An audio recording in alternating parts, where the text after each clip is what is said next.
بسم الله الرحمن الرحيم.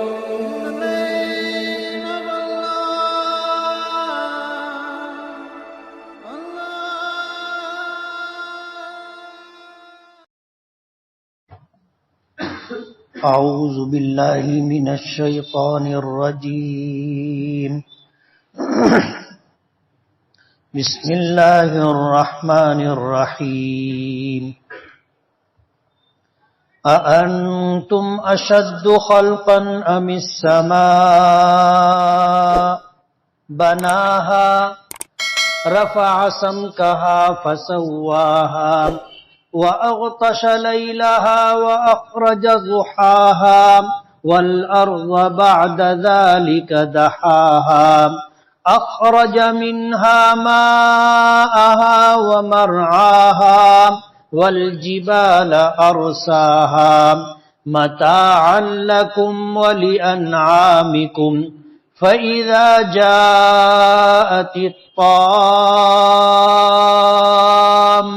الكبرى يوم يتذكر الإنسان ما سعى وبرزت الجحيم لمن يرى فأما من طغى وآثر الحياة الدنيا فإن الجحيم هي المأوى وأما من خاف مقام ربه ونهى النفس عن الهوى فإن الجنة هي المأوى يسألونك عن الساعة أيان مرساها فيما أنت من ذكراها إلى ربك منتهاها إنما أنت منذر من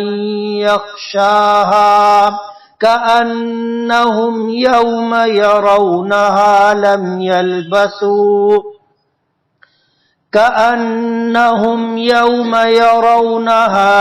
يلبثوا إلا عشية أو ضحاها. صدق الله العظيم. سبحانك لا علم لنا إلا ما علمتنا إنك أنت العليم الحكيم. رب اشرح لي صدري ويسر لي امری واحلل عقدۃ من لسانی یفقہوا قولی. پناہ مانگتا ہوں میں اللہ تعالیٰ کی شیطان مردود سے. شروع کرتا ہوں میں اللہ کے نام سے جو بڑا مہربان بڑی رحمتوں والا ہے. کیا تمہارا پیدا کرنا زیادہ مشکل ہے یا آسمان کا جسے اللہ نے بنایا ہے؟ بلند کی اس کی اونچائی اور پھر اسے ٹھیک ٹھاک کیا اور تاریک کیا اس کی راتوں کو، تاریک کیا اس کی رات کو اور روشن کیا اس کے دن کو، اور اس کے بعد زمین کو بچھایا ہموار کیا، پھر اس زمین سے نکالا اس کا پانی اور اس کا چارہ، اور پہاڑوں کو میخیں بنا کر کے زمین میں گاڑا. یہ نفع اٹھانا ہے تمہارے لیے اور تمہارے جانوروں کے لیے. پھر جب آئے گی وہ بڑی مصیبت، بڑا ہنگامہ یعنی قیامت، جس دن انسان یاد کرے گا اپنے کاموں کو اور جہنم سامنے لائی جائے گی، ظاہر کی جائے گی دیکھنے والوں کے لیے. پر جس شخص نے سرکشی کی ہوگی اور دنیا کو ترجیح دی ہوگی پس بے شک جہنم ان کا ٹھکانہ ہے. اور جس شخص نے اپنے رب کے سامنے کھڑے ہونے سے خوف کیا، ڈرا اور روکا اپنے آپ کو منمانی زندگی گزارنے سے پس بے شک جنت اس کا ٹھکانہ ہے. لوگ آپ سے قیامت کے متعلق پوچھتے ہیں کہ اس کا وقوع کب ہوگا. آپ کو قیامت کے تذکرے سے کیا تعلق؟ اس کے علم کی انتہا تیرے پروردگار کی طرف ہے. آپ تو اس سے ڈرنے والوں کو ڈرانا ہے، اس سے ڈرنے والوں کو آپ ڈرانے والے ہیں۔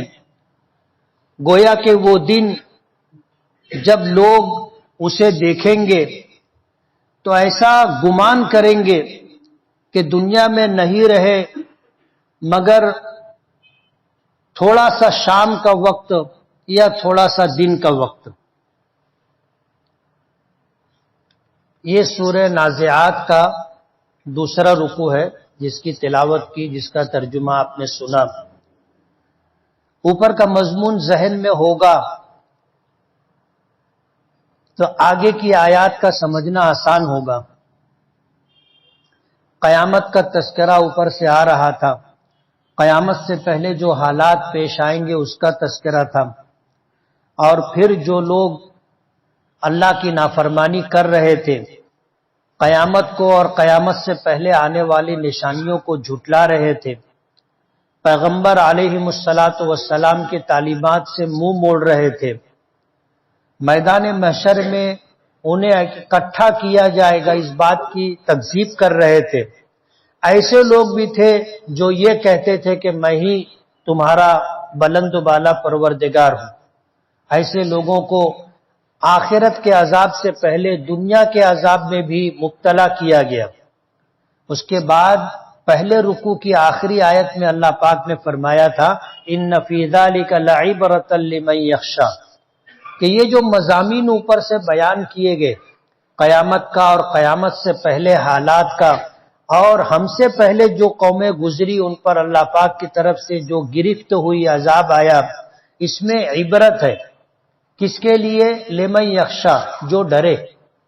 ظاہر بات ہے جس کو اللہ کی ذات پر ایمان نہیں ہے، جو قیامت کو نہیں مانتا ہے، جو مرنے کے بعد دوبارہ زندہ کیا جائے گا اس بات پر یقین نہیں رکھتا ہے، تو اس کو کسی بات کا ڈر نہیں۔ کل کیا ہوگا وہ تو ہوگا، لیکن آج جس چیز کو وہ مانتا نہیں ہے تو اس کے متعلق اس کو کسی طرح کا خوف بھی نہیں۔ اسی لیے اللہ پاک نے فرمایا کہ اس میں عبرت ہے، نصیحت ہے۔ کس کے لیے؟ جو ڈرتا ہو اپنے پروردگار سے، جو ڈرتا ہو اللہ کے عذاب سے، جو ڈرتا ہو اور یقین رکھتا ہو قیامت پر۔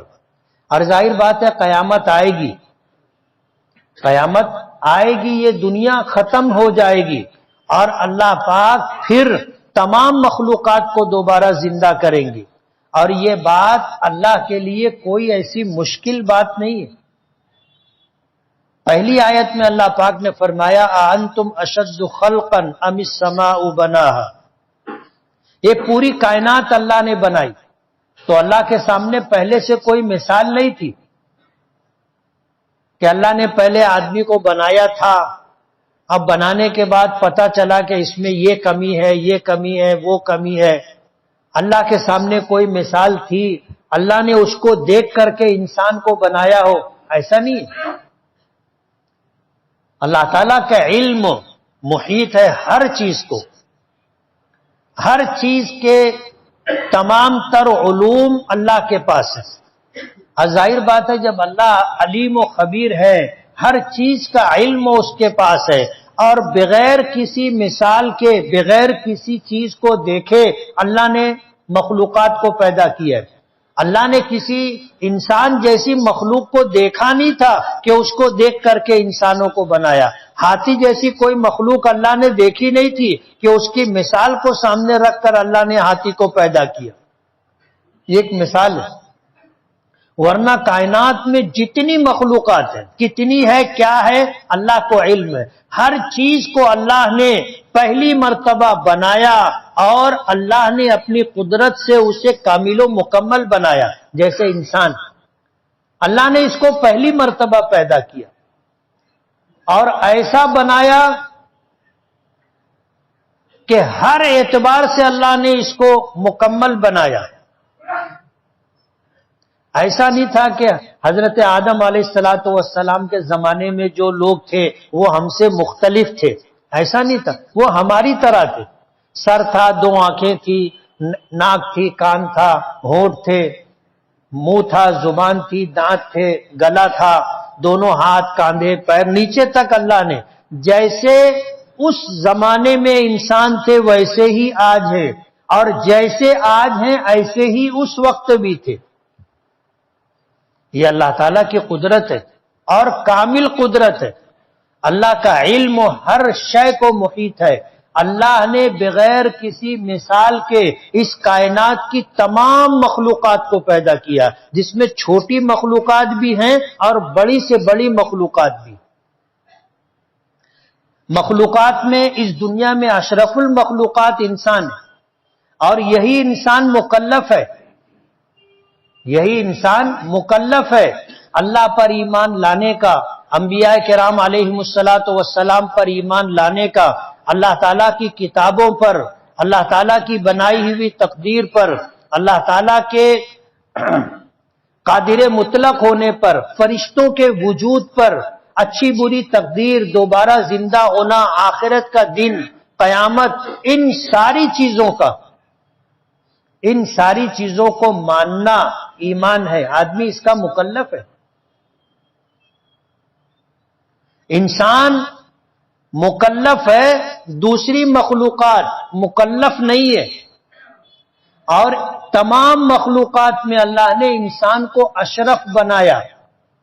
نبی کریم صلی اللہ علیہ وسلم نے فرمایا کہ یہ پوری کائنات اللہ نے تمہارے لیے پیدا کی ہے۔ ان الدنیا خلقت لکم، یہ پوری دنیا اللہ نے تمہارے لیے پیدا کی ہے۔ وَإِنَّكُمْ خُلِقْتُمْ لِلْآخِرَةِ، اور تمہیں اللہ پاک نے آخرت کے لیے پیدا کیا۔ تو ہم مکلف مخلوق ہیں۔ یہ قرآن کریم اللہ نے ہمارے لیے اتارا ہے، یہ کتاب ہدایت ہم انسانوں کے لیے۔ اس لیے اللہ پاک نے فرمایا اَأَنْتُمْ أَشَدُّ خَلْقًا، کیا تمہارا پیدا کرنا اللہ کے لیے زیادہ مشکل ہے یا آسمان کا پیدا کرنا؟ انسان کے مقابلے میں آسمان بہت بڑی مخلوق ہے۔ یہ ایک چھت ہے، اس چھت کو بنانے میں کتنے پاپڑ بیلنے پڑتے ہیں بنانے والوں کو پتہ ہے۔ چاروں طرف سے اس کو ٹیکے دینے پڑتے۔ اگر یہ چاروں طرف کے ٹیکے نہ ہو، درمیان کے یہ ستون نہ ہو، دیواریں نہ ہو، تو کیا یہ چھت قائم رہے گی؟ نہیں رہے گی۔ لیکن اللہ کی قدرت دیکھیے، اتنا بڑا آسمان اللہ نے بنایا، اتنا بڑا آسمان جس کی وسعت کا اندازہ نہیں کیا جا سکتا۔ آج دنیا تمام تر ترقی کے باوجود آسمان کی پیمائش نہیں کر سکی۔ آسمان کتنا بڑا ہے انسان اسے ناپ نہیں سکا۔ اس کے مقابلے میں زمین چھوٹی ہے، لیکن پوری دنیا کی پیمائش کسی نے کر لی ہو، پوری دنیا کی زمینوں کو ناپ لیا ہو، ایسا نہیں۔ اتنا بڑا آسمان اللہ نے بنایا اور بغیر ستون کے بنایا۔ تو جو خدا اتنا بڑا آسمان بنا سکتا ہے، اتنی بڑی مخلوق اللہ بنا سکتا ہے، اس کے لیے انسانوں کا پیدا کرنا کوئی مشکل بات نہیں۔ آپ اندازہ کرو کہ اسی آسمان کے نیچے ایک انسان نہیں، اربوں انسان ہیں، اور اللہ کی قدرت کا آپ اندازہ کریں۔ آج اس وقت درس قرآن میں سینکڑوں لوگ موجود ہیں، دو آدمی ایک طرح کے نہیں ہیں، ایک طرح کے نہیں ہیں۔ آپ سب کو لائن سے کھڑا کر لو، سب کی شکل و شباہت اللہ نے الگ بنائی، اور زمانہ ترقی کیا، انسانوں نے سائنس کے لائن سے ترقی کی، تو ان کو سمجھ میں آیا کہ یہ جو انگوٹھا ہے اور یہ جو انگلیاں ہیں، اس میں جو باریک باریک لکیریں ہیں، یہ لکیریں ایک انسان کی دوسرے انسان سے ملتی نہیں ہیں۔ جن لوگوں کو دستخط نہیں کرنی آتی ان کا انگوٹھا لیا جاتا ہے، اور انگوٹھے کا وہ نشان اس آدمی کا تعین کرتا ہے کہ یہ کس کا انگوٹھا ہے، دوسرے کا انگوٹھا ملتا نہیں ہے۔ یہ اللہ کی قدرت ہے۔ دنیا میں اربوں انسان ہے، لیکن ایک انسان کے انگوٹھے کے نشانات دوسرے انسان سے نہیں ملتے. ایک ماں ایک باپ کی اولاد آپس میں مختلف ہوتی ہے. بھائی کی شکل دیکھو الگ ہے، بڑے بھائی کی شکل دیکھو الگ ہے، چھوٹے بھائی کو دیکھو الگ ہے، بہنوں کو دیکھو الگ ہے. ایک ماں ایک باپ کی اولاد میں مشابہت نہیں ملتی. زمین و آسمان کا فرق ہے. کچھ تھوڑی بہت چیزیں مل جاتی ہیں بس. انتم اشد خلقا، فرماتے ہیں کیا تمہارا پیدا کرنا اللہ کے لیے مشکل ہے یا اتنے بڑے آسمان کا جسے اللہ نے پیدا کیا، اللہ نے بنایا ہے. اللہ کے لیے کچھ بھی مشکل نہیں. وما ذلک علی اللہ بعزیز، اللہ کے لیے کوئی کام مشکل نہیں، سب کام اللہ کے لیے آسان ہے. قرآن کریم میں ایک سے زائد مقامات پر اللہ نے فرمایا کہ فَإِذَا قَضَىٰ أَمْرًا فَإِنَّمَا يَقُولُ لَهُ كُن فَيَكُونُ. جب اللہ تعالیٰ کسی چیز کا فیصلہ کر لیتا ہے تو اللہ تعالیٰ کا یہ کہہ دینا کہ ہو جا، وہ کام ہو جاتا ہے. کائنات اللہ کے حکم کے تابع. تو اللہ پاک فرماتے ہیں کہ قیامت آئے گی، سارے انسان ساری مخلوقات ختم ہو جائیں گی، اللہ انہیں دوبارہ پیدا کرے گا. جب پہلی مرتبہ پیدا کرنا اللہ کے لیے مشکل نہیں تھا تو اسی چیز کو دوبارہ پیدا کرنا اللہ کے لیے کیسے مشکل ہوگا؟ ہم انسانوں کے لیے ہوتا ہے کہ پہلی مرتبہ کسی کام کا کرنا مشکل ہوتا ہے، لیکن جب ایک مرتبہ ہم وہ کام کر لیتے ہیں تو اس کام کا دوبارہ کرنا ہمارے لیے آسان رہتا ہے. اللہ تعالیٰ کے لیے جب پہلی مرتبہ مشکل نہیں تھا تو دوسری مرتبہ انسانوں کا پیدا کرنا بنانا اللہ کے لیے کیا مشکل ہے؟ رفع سم کہا فسواہا، پیچھے آسمان کا تذکرہ کیا کہ انسان کی پیدائش آسمان کی پیدائش سے زیادہ مشکل ہے کیا؟ نہیں. رفع سم کہا، اللہ پاک نے آسمان کی اونچائی کو بلندی عطا کی. کتنی بلندی پر آسمان ہے؟ ابھی ہندوستان سے چندریان 3 گیا تھا تو انہوں نے ایسا بتایا کہ چاند جو ہے زمین سے 4,83,000 کلومیٹر دور ہے. معلوم نہیں یہ صحیح ہے بھی کہ نہیں، یہ صحیح ہے بھی کہ نہیں، چاند پہ پہنچے بھی کہ نہیں پہنچے، یہی چیز مخمسے کی ہے. ہمیں اس سے بحث نہیں. آپ اندازہ کرو کہ ایک چاند کتنی مسافت پر ہے. دنیا کے لوگ کہتے ہیں 4,83,000 کلومیٹر دور ہے. آسمان پہلا کتنی دور ہے اللہ بہتر جانتا ہے. پہلا آسمان، پھر اس کے بعد دوسرا آسمان، پھر اس کے بعد تیسرا آسمان، چوتھا، پانچواں، چھٹا، ساتواں. اللہ بہتر جانتا ہے کہ اللہ نے کتنی بلندی آسمانوں کو عطا کی ہے. فسواہا، اور آسمان کو اللہ نے ٹھیک ٹھاک بنایا، اس میں کسی طرح کا عیب نہیں ہے، کوئی پھٹن، کوئی شگاف نہیں ہے، کوئی ٹیڑھا میڑھا پن نہیں ہے. اللہ نے آسمان کو بلندی عطا کی تو بلندی کے ساتھ اس کو ٹھیک ٹھاک بنایا. وَأَغْطَشَ لَيْلَهَا، اور اس کی رات کو اللہ نے اندھیرا تاریک بنایا، رات کو تاریک بنایا. اب یہ روشنی آج ہے، ماضی میں یہ روشنی نہیں تھی.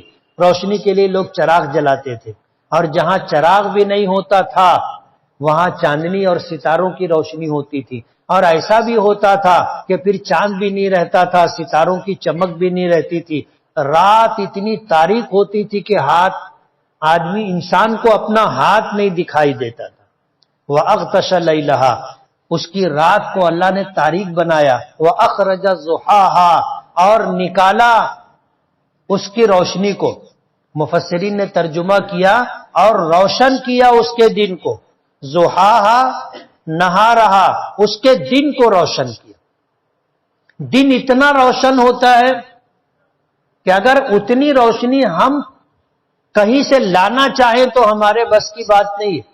اللہ ایک سورج کے ذریعے پوری دنیا کو روشن کرتا ہے۔ ہمیں اس چھوٹے سے حال کو روشن کرنے کے لیے کتنے لائٹ جلانے پڑے؟ اللہ تعالیٰ ایک سورج کے ذریعے پوری دنیا، جس کی وسعت کا ہم اندازہ نہیں کر سکتے، سب کو اللہ روشنی دیتا ہے۔ وَالْأَرْضَ بَعْدَ ذَلِكَ دَحَاهَا، آسمان بنانے سے پہلے اللہ نے زمین بنائی تھی۔ زمین پہلے بنائی تھی، آسمان بعد میں بنایا۔ زمین کو بنانے کے بعد اللہ نے آسمان بنایا، آسمان بنانے کے بعد اللہ نے زمین کو ہموار کیا، دہاہا، اس کو بچھایا، ہموار کیا۔ آج ہم لوگ زمین پر چل پھر لیتے، اس کو اللہ نے رہنے کے قابل بنایا۔ اخرج منہا ماءہا ومرعاہا، اور زمین کو اللہ نے ایسا بنایا کہ اس میں ہماری ضرورت کی تمام چیزیں ہیں۔ اسی زمین سے اللہ نے پانی نکالا، کنووں کے ذریعے سے، چشموں کے ذریعے سے، بورنگوں کے ذریعے سے، ندیوں دریاؤں کے ذریعے سے اللہ نے پانی نکالا۔ ومرعاہا، اور اس کا چارہ نکالا، یعنی ہماری ضرورت کی ساری چیزیں اللہ نے زمین سے نکالی۔ ہمارے جانوروں کی ضرورت، بھوک پیاس کیسے مٹے گی، کیسے ختم ہوگی، اللہ نے ان کے لیے چارہ اور زمین پانی سے نکالا۔ آج ہمیں اس دنیا میں رہتے ہوئے جتنی چیزوں کی ضرورت ہے، یا جتنی چیزیں آج ہمارے پاس ہیں، سب اللہ نے زمین سے نکالی۔ ہمارے کھانے کی ساری چیزیں، گیہوں، چاول، دال، باجری، جوار، مکہ، سب کچھ اللہ نے زمین سے نکالا۔ جن دانوں سے تیل نکلتا ہے اللہ نے زمین سے پیدا کیا۔ جن چیزوں سے کپڑا بنتا ہے، کپاس ہے اور دیگر کپڑے، ان کا مٹیریل اللہ نے زمین سے نکالا۔ جن چیزوں سے ہم اپنے مکانات بناتے ہیں، وہ ساری چیزیں اللہ نے زمین سے نکالی۔ جن چیزوں سے ہم اپنی سواری بناتے ہیں، وہ ساری چیزیں اللہ نے زمین سے نکالی۔ جن چیزوں سے ہم زینت اختیار کرتے ہیں، جن چیزوں کو ہم دولت سمجھتے ہیں، وہ ساری چیزیں اللہ نے زمین سے نکالی۔ اور قیامت تک کی ضرورتیں انسان کی زمین سے پوری ہوتی رہیں گی۔ پیچھے میں نے یہ بات بتائی تھی کہ زمین میں اللہ نے ہماری ضرورت کی ساری چیزیں رکھی ہیں، اور زمین کو امین بنایا ہے۔ اللہ کا حکم ہوتا ہے تو جتنے انسان ہیں ان کی ضرورت کے لیے جتنا گیہوں چاہیے زمین سے نکلتا ہے، چاول زمین سے نکلتا ہے، دالیں زمین سے نکلتی ہیں، تیل کے تمام دانے زمین سے نکلتے ہیں، اور اتنے ہی نکلتے ہیں جتنا اللہ کا حکم ہوتا ہے۔ ہم اگر اپنی مرضی سے نکالنا چاہیں تو نہیں نکال سکتے۔ آج تم زمین 1 فٹ 10 فٹ 100 فٹ کھود ڈالو، ایک دانہ گیہوں کا نہیں نکال سکتے۔ لیکن دانہ نکلتا کہاں سے ہے؟ زمین سے ہی نکلتا ہے۔ کس کے حکم سے نکلتا ہے؟ اللہ کے حکم سے نکلتا ہے، اور قیامت تک نکلتا رہے گا۔ قیامت تک ہماری ضرورت کی ساری چیزیں اللہ نے زمین میں رکھی ہیں، اور زمین کو امین بنایا ہے۔ زمین اللہ کے حکم کی پابند ہے۔ ضرورت کے وقت اللہ حکم دیتا ہے تو جتنی مقدار اللہ کے حکم سے طے ہوتی ہے، زمین اتنی ضرورت کی چیزیں باہر نکال دیتی، اور قیامت تک یہ سلسلہ چلتا رہے گا۔ اخرج منہا ماءہا، اللہ تعالیٰ نے اسی زمین سے اس کا پانی نکالا، ومرعاہا، اس کا چارہ نکالا، والجبال ارساہا، اور یہ زمین ہموار کی تو اس کو رہنے کے قابل بنایا۔ حدیث پاک میں آتا ہے کہ جب اللہ نے زمین بنائی تو یہ اس کشتی کی طرح جو پانی پر ہوتی ہے تو وہ ہلتی رہتی ہے، ڈولتی رہتی ہے۔ زمین کو قائم رکھنے کے لیے اللہ نے پہاڑ بنائے، ان پہاڑوں کو میخ بنایا۔ زمین پر وہ پہاڑ ہیں تو زمین اپنی جگہ رکی ہوئی ہے، والجبال ارساہا، اور پہاڑوں کے بوجھ کو اللہ نے زمین پر ڈالا، زمین پہاڑوں کو میخ بنایا، متاعا لکم ولانعامکم، اور یہ فائدہ اٹھانا ہے، نفع پہنچانا ہے اللہ پاک کی طرف سے تمہارے لیے اور تمہارے چوپایوں اور جانوروں کے لیے۔ اگر یہ زمین رات دن ہلتی رہتی تو یہ مکانات نہیں بن پاتے، رات دن مکانات بنائے جاتے، گرتے رہتے۔ اللہ نے زمین کو قرار عطا کیا تو یہ مکانات بن گئے۔ معمولی سا جھٹکا آتا ہے، زمین ہلتی ہے تو ہم کہتے ہیں زلزلہ آ گیا، اور 100 میں سے 2%، 3%، 4% جنبش ہوتی ہے تو انسان پریشان ہو جاتا ہے، اور 5، 7، 8% اگر زمین ہل گئی تو ایسا زلزلہ آتا ہے کہ شہر کے شہر ختم ہو جاتے۔ قیامت آئے گی تو 100% زلزلہ رہے گا۔ اذا زلزلت الارض زلزالہا، زمین ہلا دی جائے گی، کیسی؟ 100% ہلا دیا جانا، سب درہم برہم ہو جائے گا۔ اللہ نے اس زمین کو قرار عطا کیا، متاعا لکم ولانعامکم، تمہارے لیے، یہ نفع اٹھانے کے لیے اور تمہارے جانوروں کے لیے۔ فرمایا فَإِذَا جَاءَتِ الطَّامَّةُ الْكُبْرَى، جب بڑی مصیبت، بڑا ہنگامہ آئے گا یعنی قیامت، اس دن انسان اپنے کاموں کو یاد کرے گا۔ آج تو کیا ہے کہ ہم صبح کیا کیے ابھی یاد نہیں ہے، کچھ 2-4 چیزیں یاد ہوں گی۔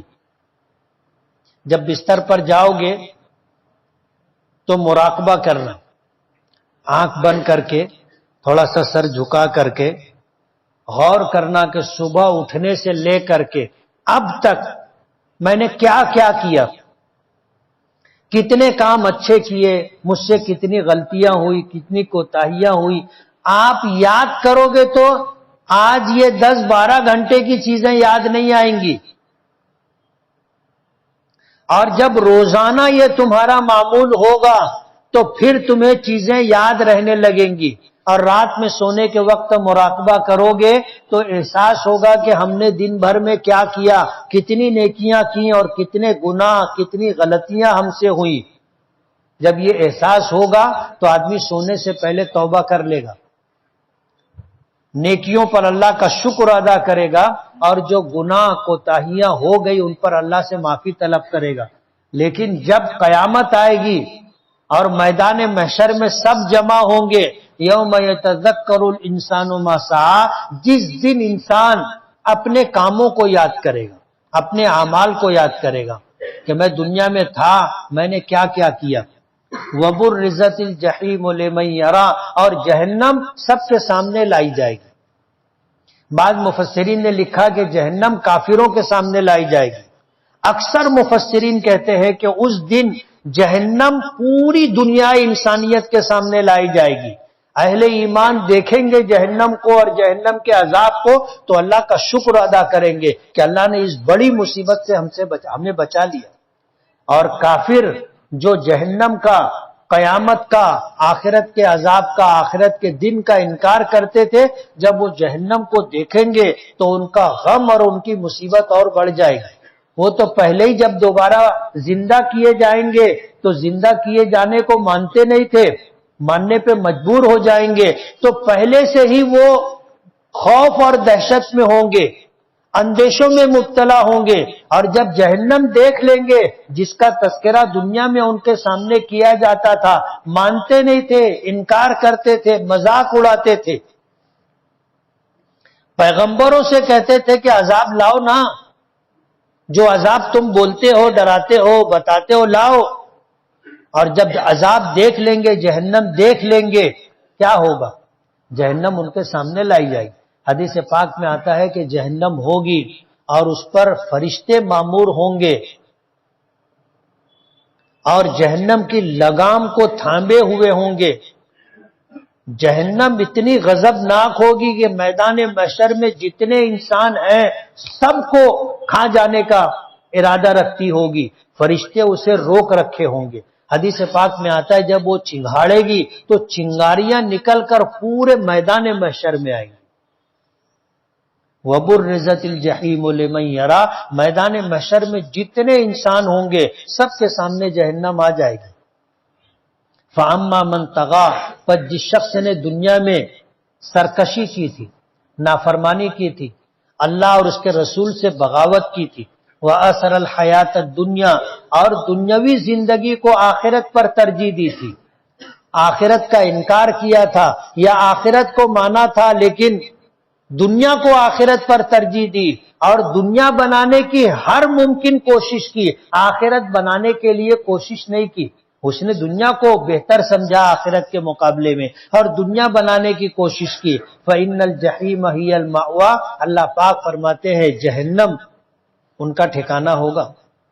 وَأَمَّا مَنْ خَافَ مَقَامَ رَبِّهِ، اور جو شخص اپنے پروردگار کے سامنے کھڑے ہونے سے ڈرا ہوگا، وَنَهَى النَّفْسَ عَنِ الْهَوَىٰ، اور اپنے نفس کو من چاہی زندگی گزارنے سے روکا ہوگا، اللہ کے احکامات پر اپنے نفس کو چلنے کا پابند کیا ہوگا، فَإِنَّ الْجَنَّةَ هِيَ الْمَأْوَىٰ، تو جنت اس کا ٹھکانہ ہوگا.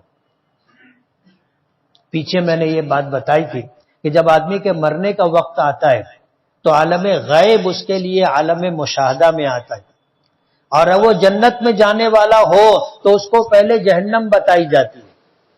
وہ جہنم دیکھ کر خوفزدہ ہو جاتا ہے، لیکن پھر فرشتے اس کو تسلی دیتے اور کہتے ہیں کہ دیکھ یہ تیرا ٹھکانہ تھا لیکن تو ایمان لے آیا، تو نے نمازیں پڑھی، روزے رکھے، زکوٰۃ دی، حج کیا، من چاہی زندگی.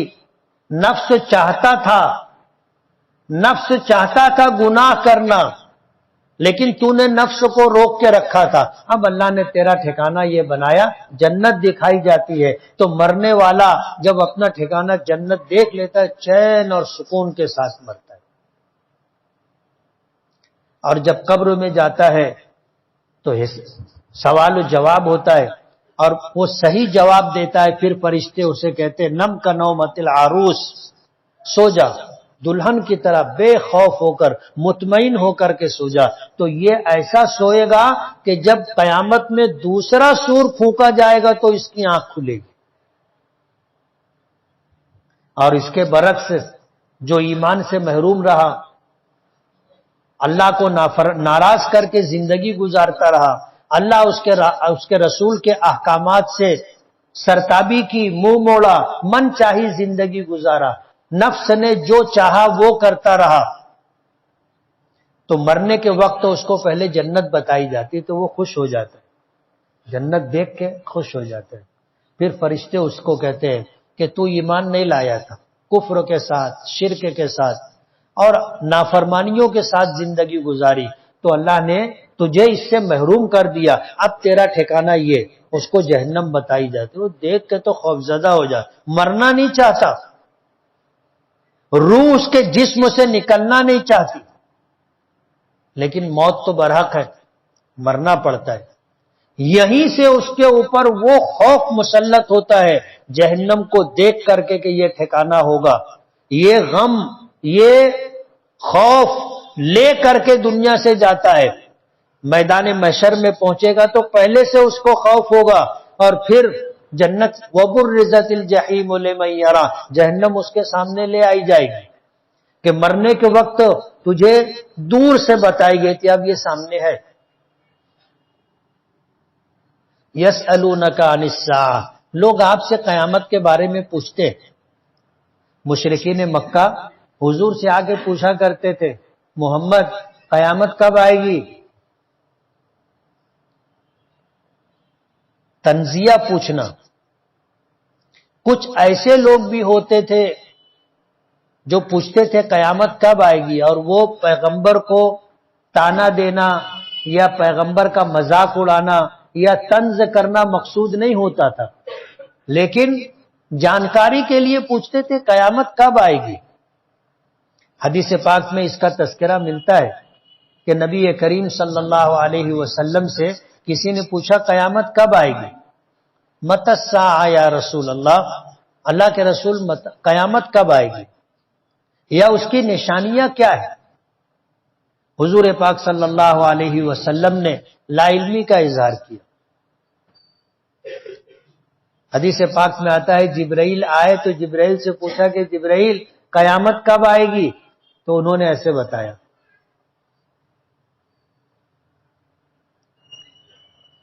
قرآن کریم کی ایک آیت کی طرف اشارہ کیا کہ ان اللہ عنده علم الساعہ، کہ 5 چیزیں ایسی ہیں جس کا علم اللہ کے پاس ہے۔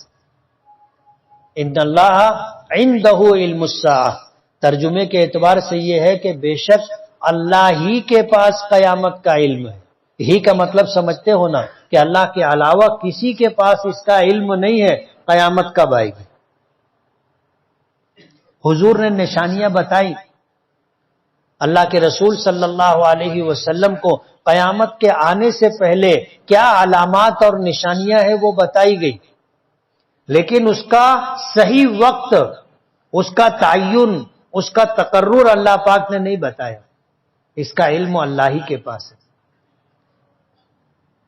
آپ سے قیامت کے بارے میں پوچھتے ہیں ایانا مرساہا، اس کا وقوع کب ہوگا، قیامت کب آئے گی؟ اللہ پاک فرماتے ہیں فیما انت من ذکرہا، تجھے قیامت کے تعین سے کیا لینا دینا؟ جب آئے گی آئے گی، اس کا علم تو صرف اللہ کے پاس ہے۔ اللہ نے قیامت کے آنے کا علم متعینہ وقت کسی کو نہیں بتایا۔ اس لیے آپ سے لوگ پوچھتے ہیں آپ کو قیامت کے تعلق سے کیا لینا دینا؟ آپ تو ان کو جو ہے بتا دیجئے الی ربک منتہاہا، کہ قیامت کا جو یقینی علم ہے اس کی اس دنیا کی انتہا، اور اسی طرح قیامت کے وقوع کا علم اس کی منتہا تیرے پروردگار کے پاس ہے، الی ربک منتہاہا۔ اس لیے قیامت کب آئے گی جو یہ پوچھا جاتا ہے تو حضور نے بتا دیا کہ اس کا علم اللہ کے پاس ہے، میرا رب جانتا ہے کہ قیامت کب آئے گی۔ البتہ قیامت سے پہلے جو علامات و نشانیاں ہیں اس کا تذکرہ نبی کریم صلی اللہ علیہ وسلم نے کیا۔ اللہ پاک فرماتے ہیں انما انت منذر من یخشاہا، کہ میرے پیغمبر آپ تو صرف ڈرانے والے ہیں ان لوگوں کو جو قیامت سے ڈرتے ہیں، جہنم سے ڈرتے ہیں، اللہ کے عذاب سے ڈرتے ہیں، آپ ان کو ڈرانے والے بنا کر کے بھیجے گئے۔ آپ کا کام یہ ہے لوگوں کو ڈرانا، انذار، نافرمانوں کو ڈرانا، ابشار، تبشیر، اور اللہ کی اطاعت و فرما برداری کرنے والوں کو خوشخبری سنانا، یہ آپ کا کام۔ آپ کو بشیر و نذیر بنا کر کے بھیجا گیا ہے۔ انما انت منذر من یخشاہا، من یخشاہا جو ڈرے اس کو ڈرانا، یعنی جس کو قیامت کا یقین ہوگا، اللہ پر ایمان رکھتا ہوگا، اللہ کی باتوں پر، نبی کی باتوں پر یقین رکھتا ہوگا، اور جن چیزوں کا عقیدہ رکھنا ہے اس میں قیامت کا وقوع بھی ہے، جو اس کو مانتا ہوگا، آپ کا ڈرانا اس کو کام آئے گا، وہ ڈرے گا۔ اور جو ان چیزوں کو مانتا ہی نہیں ہے اس کو کاہے کا ڈر؟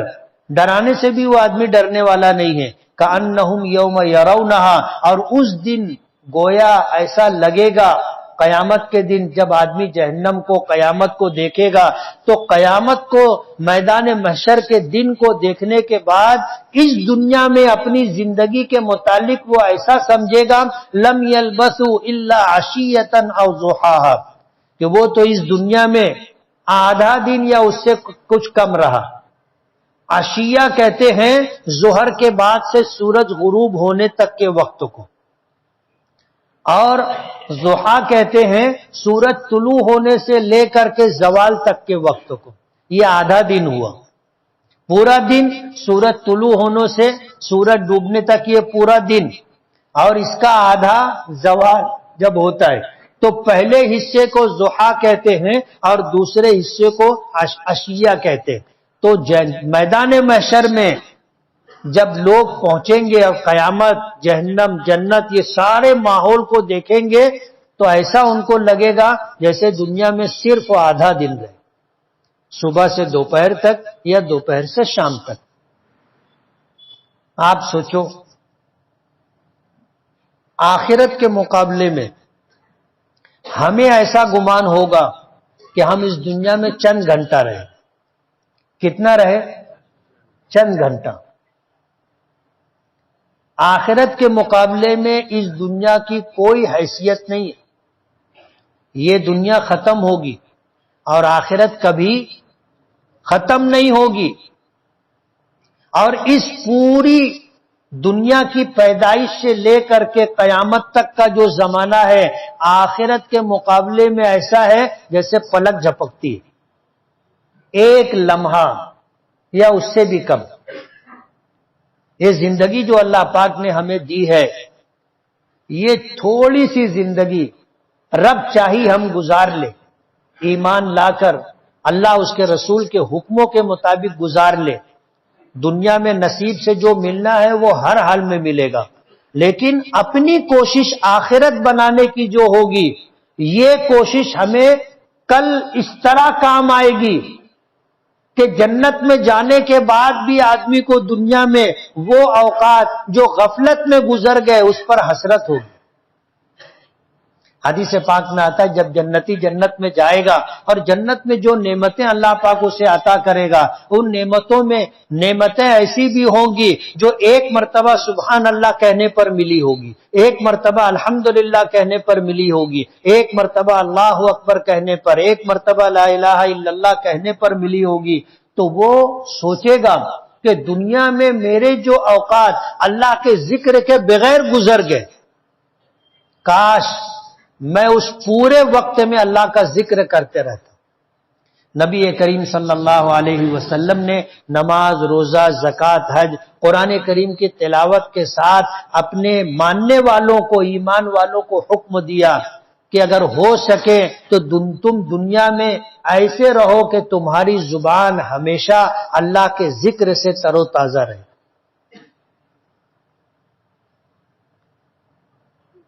ہم غور کریں، صبح سے لے کر کے ہم نے کتنی مرتبہ سبحان اللہ کہا، کتنی مرتبہ الحمدللہ کہا، کتنی مرتبہ اللہ اکبر کہا، کتنی مرتبہ لا الہ الا اللہ کہا، کتنی مرتبہ لا حول ولا قوت الا باللہ کہا۔ اللہ کا ذکر ہم نے کتنا کیا؟ اگر کیا بھی ہوگا تو وہ تھوڑا ہے ان اوقات کے مقابلے میں جن اوقات میں ہم نے کچھ نہیں کیا، خاموش رہے۔ چاہتے تھے تو ہم کر سکتے تھے اللہ کا ذکر۔ جو لوگ اللہ کا ذکر کرتے ہیں وہ صبح و شام کی تسبیح پڑھ لیتے۔ اللہ کے ایسے بھی بندے ہیں جو جب تک جاگتے رہتے ہیں اللہ کا ذکر کرتے رہتے، عادت بنا لی، چلتے پھرتے اٹھتے بیٹھتے ان کی زبان چلتی رہتی ہے لا الہ الا اللہ، لا الہ الا اللہ، لا الہ الا اللہ، ہر سانس کے ساتھ لا الہ الا اللہ، لا الہ الا اللہ، لا الہ الا اللہ۔ سانس باہر نکلی، سانس اندر گئی تو سانس اندر گئی لا الہ، سانس باہر نکلی الا اللہ۔ اب دن میں کتنی مرتبہ سانس لیتے ہیں؟ انہوں نے عادت بنا لی، اس چیز کو اپنا معمول بنایا، ہوتے ہوتے ہوتے یہ ان کی عادت بن گئی، ہر سانس میں اللہ کا ذکر۔ کل قیامت کے دن ان کی جنت کیسی ہوگی؟ حضور معراج میں تشریف لے گئے، حضرت ابراہیم علیہ الصلاۃ والسلام سے ملاقات ہوئی۔ حضرت ابراہیم علیہ الصلاۃ والسلام نے حضور پاک صلی اللہ علیہ وسلم کو کہا کہ اپنی امت کو میرا سلام کہنا، اور حضور نے یہ بات ہمیں بتائی کہ حضرت ابراہیم علیہ الصلاۃ والسلام نے مجھ سے کہا تھا کہ اپنی امت کو میرا سلام کہنا۔ تو ہمارا کام کیا ہے؟ سلام کا جواب دینا۔ اور کسی نے اگر سلام بھیجا ہے وہ کہے گا کہ میری طرف سے اپنے گھر والوں کو السلام علیکم ورحمۃ اللہ وبرکاتہ کہہ دینا۔ یہ ہے سلام کہنے کا طریقہ۔ ہم لوگ کیسے بولتے؟ سلام بول دینا، سلام بول دینا نہیں، بولنا چاہیے السلام علیکم ورحمۃ اللہ وبرکاتہ، یہ میرا سلام گھر والوں تک پہنچا دینا۔ جن لوگوں نے سنا ان کو جواب دینا ہے، تو ہمیں یہ سلام حضور پاک صلی اللہ علیہ وسلم کے ذریعے پہنچا ہے، تو ہم پہلے حضور کو جواب دیں گے علیکہ، کیا کہیں گے؟ علیکہ۔ پھر حضرت ابراہیم کے سلام کا جواب دیں گے اور کہیں گے وعلیہ السلام، علیکہ وعلیہ السلام۔ یہ سلام کے جواب دینے کا طریقہ ہے۔ حضرت ابراہیم نے سلام کہنے کے بعد کہا تھا اپنی امت کو کہہ دینا کہ جنت چٹیل میدان ہے جس کی مٹی مشک سے زیادہ خوشبودار ہے، اور ایک مرتبہ سبحان اللہ کہنا ایک درخت لگاتا ہے، ایک مرتبہ اللہ اکبر کہنا ایک درخت لگاتا ہے، ایک مرتبہ الحمدللہ کہنا ایک درخت لگاتا ہے، ایک مرتبہ لا الہ الا اللہ کہنا ایک درخت لگاتا ہے۔ یعنی جنت اور جنت کی نعمتیں اللہ کے ذکر پر بڑھیں گی۔ جنتی کو اللہ جنت میں جو دے گا، لیکن دنیا میں جو جتنا زیادہ اللہ کا ذکر کیا ہوگا اس کی جنت اتنی زیادہ مزین ہوگی، اتنی زیادہ نعمتوں سے بھری ہوگی، اتنی زیادہ شاندار ہوگی۔ تو جہنمی میدان محشر میں جتنے لوگ ہوں گے، جب میدان محشر میں قیامت کے دن کو دیکھیں گے تو ان کو ایسا لگے گا کہ اس دنیا میں بس چند گھنٹہ وہ رہے، چند گھنٹہ، الا عشیۃ او ضحاہا، یا تو دن کا آدھا بعد والا حصہ یا آدھا پہلے والا حصہ۔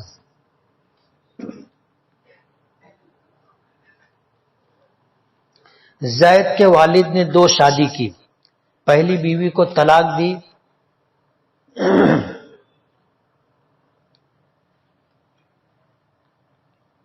جو ننیحال میں پرورش پائے، یعنی مطلب جو بچے پہلی بیوی کے تھے وہ ننیحال میں پرورش پائے، دوسری بیوی کے لڑکے باپ کی وراثت کو بیچ رہے ہیں اور کھا رہے ہیں، ایسی صورت میں پہلی بیوی کے بچوں کو کیا کرنا چاہیے؟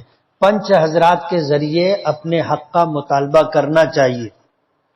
طلاق دے دینے سے میاں بیوی کا رشتہ ختم ہو گیا، بیوی اب نکاح میں نہیں ہے، اس لیے بیوی ہونے کی حیثیت سے اس کو حصہ نہیں ملے گا، لیکن جو یہ بچے ہیں وہ باپ کی اولاد ہیں، وہ ہر حال میں حقدار ہیں، چاہے باپ نے ان کو عاق کر دیا ہو، لا دعویٰ لکھ دیا ہو، تو بھی یہ بچے حقدار ہیں۔ پنچوں کے ذریعے سے اپنے حق کا مطالبہ کرنا چاہیے۔ زید کے والد نے 2 شادی کی، پہلی بیوی کو طلاق دے دی اور بیوی اپنے میکے آ گئی، وہیں سے بچوں کی پرورش اور شادی وغیرہ ہوئی۔ زید کے والد کو ترکے میں 2.5 کروڑ کی خطیر رقم ملی ہے۔ زید کے والد کے پہلی بیوی کے لڑکے اس میں حصے دار ہوں گے کہ نہیں ہوں گے؟ اگر ہوں گے تو پہلی بیوی اور دوسری بیوی کے لڑکے کو کس طرح وراثت میں حصہ ملے گا؟ دوسری بیوی کے لڑکے کو جتنا ملے گا اتنا ہی پہلی بیوی کے لڑکے کو ملے گا، دوسری بیوی کی لڑکی کو جتنا حصہ ملے گا اتنا ہی پہلی بیوی کے لڑکی کو بھی ملے گا۔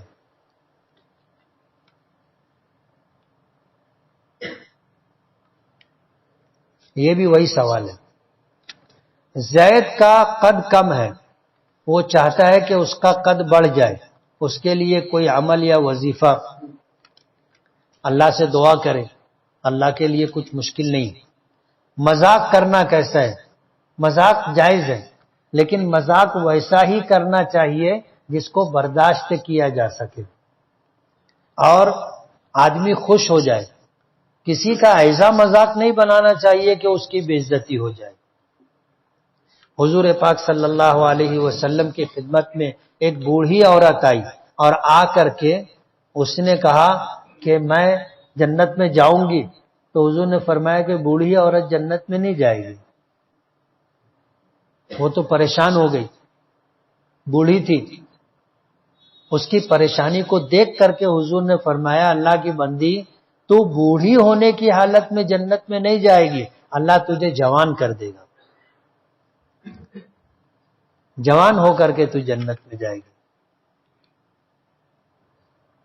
سنا ہے کہ حضور پاک صلی اللہ علیہ وسلم نے صرف غزوہ خندق ایک ہی جنگ لڑی ہے، ایسا نہیں، حضور نے بہت ساری جنگیں لڑی۔ کیا تعویذ پہننا شرک ہے کیا؟ جو تعویذ پہنا جاتا ہے، اگر اس تعویذ کے تعلق سے یہ عقیدہ رکھا جائے کہ اسی سے فائدہ ہوگا، یہی مؤثر بالذات ہے، تو پھر تعویذ نہیں پہننا چاہیے۔ اور تعویذات ان لوگوں کو تعویذ پہننا چاہیے جو آیت الکرسی، قرآن کریم کی آیات، معوذات نہیں پڑھ سکتے، اور جن کو پڑھنے کا ڈھنگ ہے ان کو پڑھنا چاہیے، ان کو پہننے کی ضرورت نہیں ہے۔ نبی کریم صلی اللہ علیہ وسلم خود پڑھتے تھے، اور حضرات حسنین جو بچے تھے پڑھ نہیں سکتے تھے، پڑھنا نہیں جانتے تھے، آپ پڑھ کے ان کو دم کرتے تھے۔ اس لیے تعویذات نہیں پہننا چاہیے۔ بہتر یہ ہے کہ آدمی پڑھے، اور اگر اسے مؤثر بالذات نہیں سمجھتا ہے تو تعویذ پہن بھی سکتے۔ اگر میں نفع کے بارے میں سوچوں تو نقصان ہو جاتا ہے، اور میں خود نہ سوچوں تو نفع ہوتا رہتا، تو مت سوچا کر۔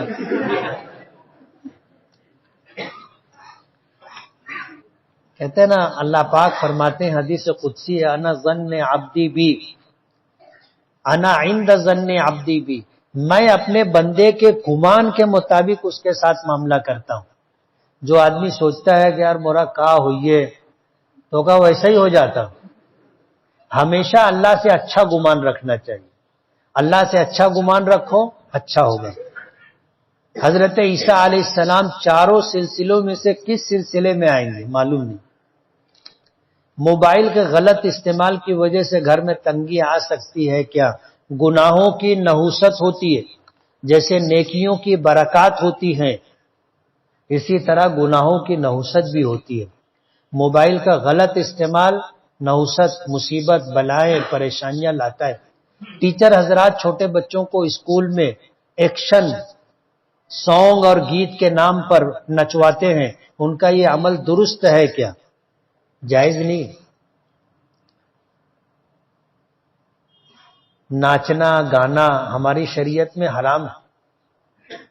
جب مکہ فتح ہوا تھا، حضرت اسامہ ابن زید رضی اللہ تعالیٰ عنہ غلام زادے تھے۔ حضرت زید ابن حارثہ غلام تھے، اور پیچھے میں نے بتایا تھا کہ جب ان کے والد اور چچا لینے آئے تھے تو حضور نے حضرت زید کو بلایا تھا اور فرمایا تھا کہ ان کو پہچانتے ہو؟ بولے ہاں۔ کون ہے؟ بولے میرے والد ہیں اور یہ چچا۔ کہا یہ تمہیں لینے کے لیے آئے، تم جانا چاہو تو جا سکتے ہو، اور نہیں جانا چاہو تو میں زبردستی نہیں لے جانے دوں گا۔ تو زید نے فیصلہ کیا تھا کہ اللہ کے رسول، میں ماں باپ کو چھوڑ کر آپ کے ساتھ رہنا چاہتا ہوں۔ حضور خوش ہو گئے، اور ان کے باپ اور چچا بھی خوش ہو جائیں تو پھر حضور نے زید کا ہاتھ پکڑا، حرم شریف گئے، اور کعبے کے پاس مطاف میں کھڑے ہو کر کے اعلان کیا کہ زید میرا غلام تھا، اسے میں نے آزاد کیا، اور آج سے زید میرا بیٹا ہے، تاکہ باپ بھی مطمئن ہو جائے۔ باپ اور چچا خوش ہو گئے کہ اب بیٹا غلامی سے نکل گیا، آزادی کی زندگی، اور اتنا بڑا مقام کہ حضور پاک صلی اللہ علیہ وسلم نے اسے اپنا بیٹا بنا لیا۔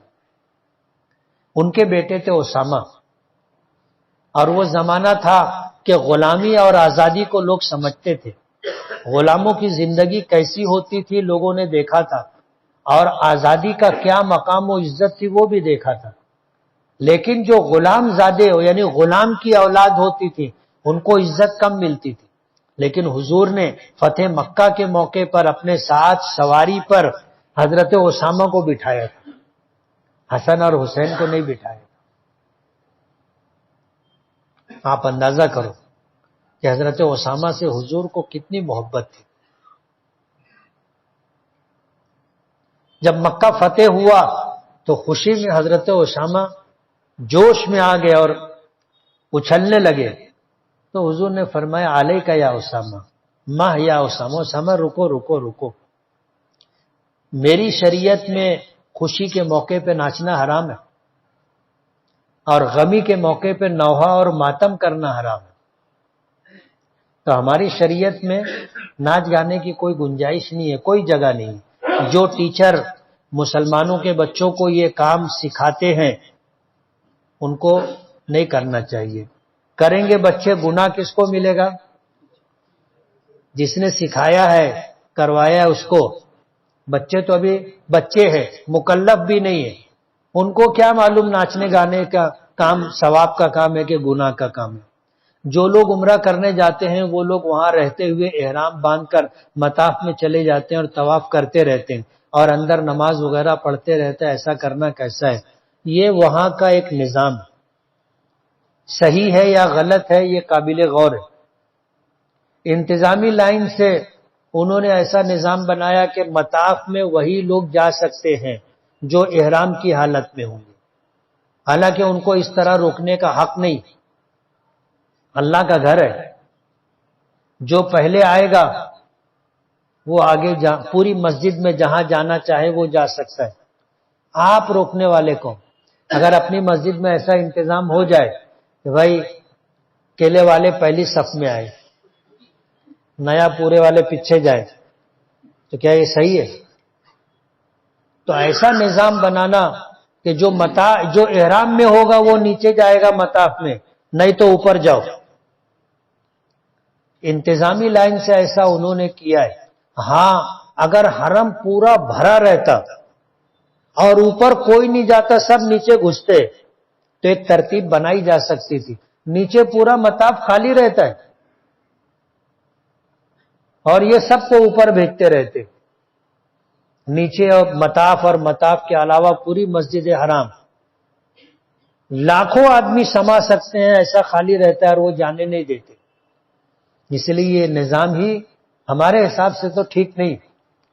اب جو لوگ بجائے سلا ہوا کپڑا پہننے کے چادر باندھ کے چلے جا سکتے، مجھے لگتا ہے کہ گنجائش ہے، وہ جا سکتے۔